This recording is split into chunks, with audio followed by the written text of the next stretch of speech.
Hey everyone, it's One Piece chapter 1066 just came out, and this was one of those chapters that was just wildly interesting to read because it reminds you of how well thought out the One Piece world and the One Piece timeline is. Because we know so much about past events, right? And we know so much about the state of the world the way it is today, but we still have so many question marks, so many blanks to fill in between, such as what are some of the dynamics and relationships between current day characters and factions? What are those motivations?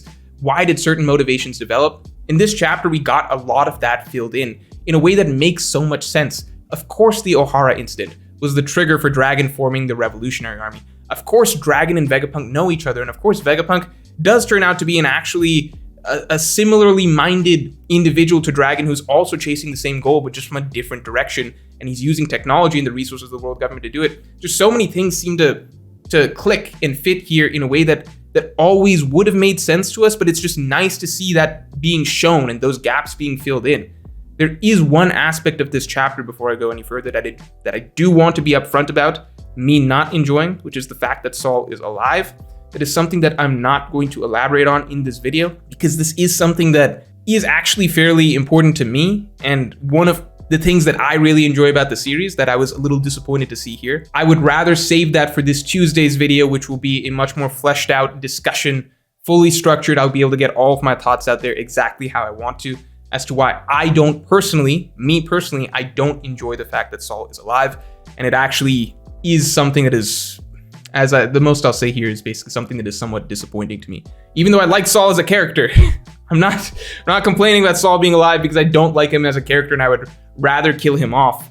It's just what was important to me out of Saul's story. I feel like some of that, or a good portion of that, is now lost for me. That's something I'll be sharing in Tuesday's video because I know that is a very controversial topic and I just want to provide a different side of thinking about it. The one thing I'm going to make clear right now is that it is not because I think Oda made some sort of a plot hole or an inconsistency, or that this is some sort of an ass pull.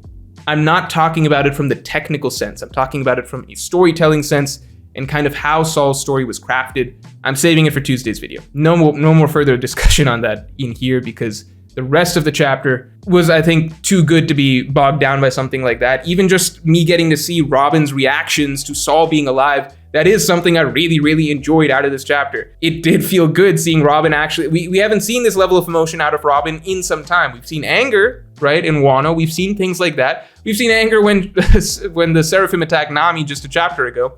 But this is the first time I think we've seen Robin in this sort of emotionally vulnerable state in, I think, a long, long time. I think not since Enies Lobby itself that those sort of reactions were stirred up out of this, stoic, mature, well put together character. So that was nice to see. And I really did like revisiting the incident of Ohara because to me, that is still probably the defining moment that changed our perception of what One Piece as a story was, right? I still think that to this day, the tragedy of Ohara reshaped our view of what we were reading, how far One Piece could go, the type of world it actually is, the type of conflict that we're actually dealing with here, which is a very dystopic world that needs to ultimately achieve its freedom.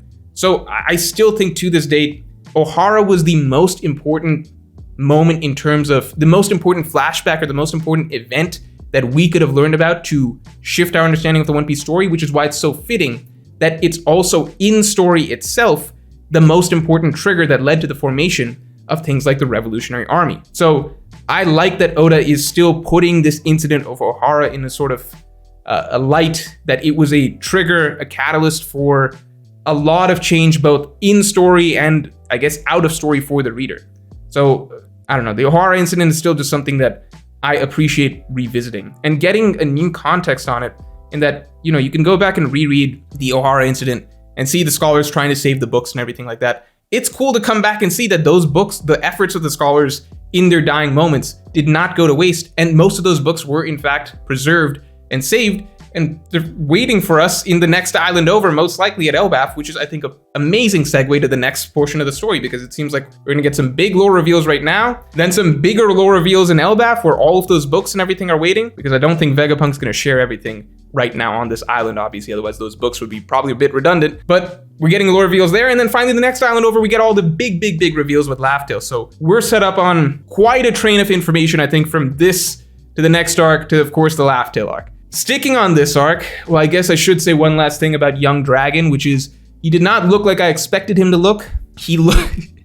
I preferred current Dragon's design, but it was cool to see what he looked like back before he became the big boss that he is today. I definitely prefer current Dragon's design. I also will say that I like that we can kind of now trace Dragon's whole character storyline with basically starting the Trigger incident. We don't know what he was doing before this, right? We don't have a full clear idea of what he was doing before this, but the Trigger incident for forming the Revolutionary Army was the O'Hara incident. Then we can see the early days of the Revolutionary Army with Ivankov and Bartholomew Kuma at the Great Terminal and him picking up Sabo. Then we so that was the early days, and even at that point, he's actually talking about to Sabo, or with Sabo in front of him, how he doesn't yet have the power to be able to affect the change that he wants on the world. But then we fast forward several years to one of the recent reveries, so I believe 2 reveries back, the one that we got a flashback of in Drum Kingdom when Vivi was a child, and that's the reverie where it's established that Dragon is now a big, rising, up-and-coming figure, a huge, notorious criminal in the world, will become a huge deal, they predict, in the next several years. And then what do you know, finally we learn about Dragon in the Revolutionary Army post-Enies Lobby, and that's the point where he's become the world's most wanted criminal. So we can kind of trace, like with this chapter, we can trace a full history of Dragon's activities, what started him as a Revolutionary Army, what his early activities as a revolutionary were, when he started gaining really big notoriety, and then when he essentially achieved the pinnacle of how much of a wanted criminal you could be in the One Piece world. He's not a pirate, so he doesn't really have a tier, but you guys get what I'm saying. So, love filling in that gap. Love the fact that he and Vegapunk both have a relationship. They both are chasing the same goal, which is really interesting. It's just that Vegapunk is willing to do it in a very different way. He wants to make the most out of his intellect, so he's not going to side with Dragon just for the sake of it. If the world government can give him better resources, he's going to make the most out of those resources, as long as he's still chasing the same goal, because not everyone inside the world government is evil. And Vegapunk is banking on that, which is so interesting because I think this chapter, with the reveal of Vegapunk, his zany design, much closer to what most of us actually believed, but I'm not complaining because I love seeing the One Piece take on it, on the world's smartest man. It is just as goofy and ridiculous as you would expect. A lot of my, some of my stream viewers are pointing out that the final true design of Vegapunk, it's actually a combination of Einstein and Newton with the Apple reference and then obviously Einstein's visual hair, etc. design. So just the One Piece world is filled with lots of caricature-ish ideas, lots of very exaggerated notions and concepts. So this is Oda's idea of the One Piece version of what the world's smartest man would look like. And I don't know, I'm 100% on board. Vegapunk is just a very endearing character to me already. The 6 extra sides of him, obviously we've talked about that, but I'm curious to see how much of that actually matters going forward, or whether that's just an interesting additional quirk for added characters or a bit of an enlarged cast for the rest of Egghead Island, so as not to just have Vegapunk. But I wonder if Vegapunk's actual full zany, goofy demeanor, the friendly type of figure that we see interacting with Dragon, if that's truly his core personality, or if all these other 6 personalities really do matter and represent some darker and even maybe more sinister sides of him that we might have yet to see. So Vegapunk, super duper interested in him. The lore reveals that we're getting, or we might be getting from him, at the beginning, we really didn't get anything new established. It was just new stuff being established for the Straw Hats, right? But the fact that we're getting that type of thing established so early in the arc does make me feel that we are going to get bigger reveals the further we go in this arc. But I also don't believe that Vegapunk is going to spill everything, the same way that Rayleigh knew everything, but did not spill everything. So I think we're going to get a bit of half and half. I think we're going to get some information out of this dude, but not the whole the whole shebang, because we still got Elbaf to go, and we still got Laugh Tale to go. So all of that aside, I think that this arc is shaping up to be, again, for the 50th time, this is shaping up to be one of the most exciting arcs in One Piece. We're only like 5-6 chapters in, and we've already gotten so much more than I think any of us could have expected. But yeah, I think the One Piece world just became a lot more interconnected with the reveals that we got in this chapter. I think a lot of pieces kind of just slotted into place, and it kind of gives us an idea of who's on whose side heading into the end of the story. So with that, I will talk to you all later.